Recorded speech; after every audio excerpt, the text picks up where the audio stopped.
Hello and welcome. I am a hotel AI expert with extensive experience in modern hospitality operations and performance support. I am absolutely delighted to welcome all students of Europe Hotel School to your online learning journey.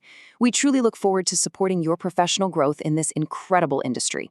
Now, a perfect guest stay isn't just about a comfy bed or a warm welcome at the front desk. It's really about a complex, powerful machine running silently, perfectly in the background. Today, we're going to pull back that curtain and really dig into the power of standard operating procedures, or SOPs, and see how they can literally make or break the entire guest experience. All right, so here's our roadmap. We'll start by uncovering what I call this silent service killer. Then, we'll get into the nitty-gritty of the essential handoffs, first with housekeeping, and then with our friends in engineering. After that, we're going to talk about something you might not expect, empathy, before we tie it all together to create that seamless, unified guest experience we're all aiming for. Okay, let's jump right in. The first thing you absolutely have to understand is this. Major service failures, they almost never happen because one person in one department messed up. The real problems, the ones that can truly ruin a guest's stay, they happen in the empty spaces, in the gaps between the departments. I want you to really let that sink in. This idea completely reframes how we should be thinking about service. It's not about isolated tasks. It's not just about how well the front desk agent checks someone in, or how perfectly housekeeping cleans a room. What really matters is the quality of the connection, the transfer, the handoff between them. Excellence is either achieved or, well, it's lost right there. So that's the big question, right? If everyone is doing their job well, why does the baton get dropped? Why do guests end up in rooms that aren't ready, or with a leaky faucet that never gets fixed? It's not because of individual failures. It's because the system for transferring information and responsibility from one team to the next is broken. And here's the bottom line. A breakdown in that process, let's say between the front office and housekeeping, is exactly what leads to that nightmare scenario where a guest gets a key to a dirty room. Think about it. It's a simple communication failure that creates a massive service disaster. These handoffs, they're absolutely everything. So let's look at our first and probably most critical example. We're going to break down the most frequent and vital interaction in any hotel, the dance between the front office and housekeeping. And it all revolves around one thing: room status. The foundation of any seamless handoff is a shared universal language. These codes, VR for vacant ready, VD for vacant dirty, they live inside the property management system, the PMS. And they're not just jargon. They are the single source of truth for a room's availability. When everybody speaks this exact same language, there's no room for error, no ambiguity. And here's what that process looks like in action. A really strong SOP defines every single step of the way. The front office checks a guest out, which automatically triggers the process for housekeeping. The room is cleaned, but it doesn't stop there. It's followed by a mandatory inspection from a supervisor. And only after that final stamp of approval can the front office confidently sell that room. This whole structure is designed to prevent mistakes before they happen. But what happens when the computer doesn't match reality? Imagine a housekeeper finds a room is completely empty, but the system, the PMS, says it's still occupied. A good SOP gives you the answer. You report it immediately. And this isn't just about being tidy. It's about preventing lost revenue from a guest who skipped out on their bill, or worse, mistakenly turning away a walk-in guest because you thought you were full.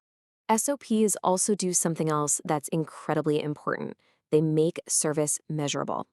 So when a guest calls down for an extra pillow, the SOP doesn't just say, "Get them a pillow." No, it details exactly how that request is logged and communicated, and it sets a key performance indicator, a KPI, like a 10-minute maximum delivery time. This transforms a simple request into a trackable, repeatable standard of excellence.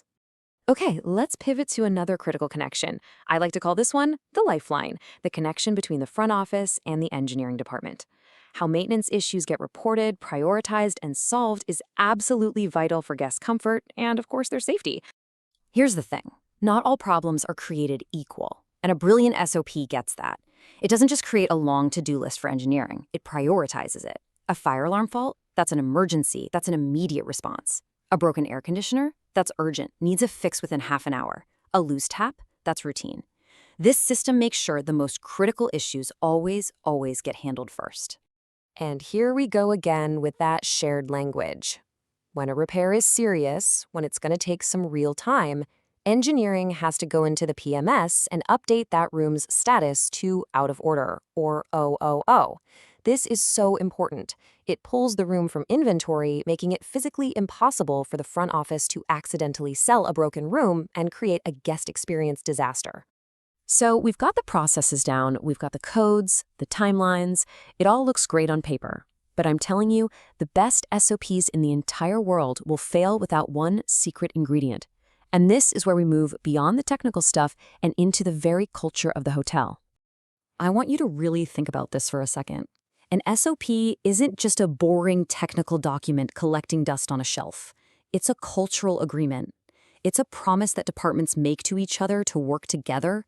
For the guest, it's where a hotel's commitment to amazing service gets written down and actually made real. So, how do you build that kind of culture? Well, one of the most powerful ways is through mandatory cross-training. When a front desk agent actually spends a day with the housekeeping team, they get a real, personal understanding of the challenges they face. And that builds empathy. So the next time they make a request, they get it, they understand the impact, and they feel shared accountability for making sure the guest is happy in the end. All right, let's bring all these different threads together. When you combine those rock-solid SOPs with a genuine culture of empathy and shared responsibility, something really powerful starts to happen. The entire hotel operation transforms. You stop thinking in terms of separate departmental tasks, a check-in here, a room cleaning there, a repair over there. Instead, you start delivering a single, unified, and totally seamless guest experience. The guest never sees the handoffs. They don't see the machinery. They just feel flawless, effortless service. So, to wrap up, let's hit the key takeaways. First, remember that robust SOPs are your #1 defense against common service failures. Second, these clear protocols create synergy, letting your departments work as one powerful team. Third, it's empathy that turns those processes into real cultural agreements. And finally, never forget the ultimate goal, a unified, seamless experience for every single guest. So as you all move forward in your careers, I want to leave you with this one question to think about. When you look at SOPs, don't just see a manual full of rules. Ask yourself, are they building bridges between people? Are they creating empathy? Are they in fact the true foundation of your hotel's service culture? I wish you the best on your learning journey.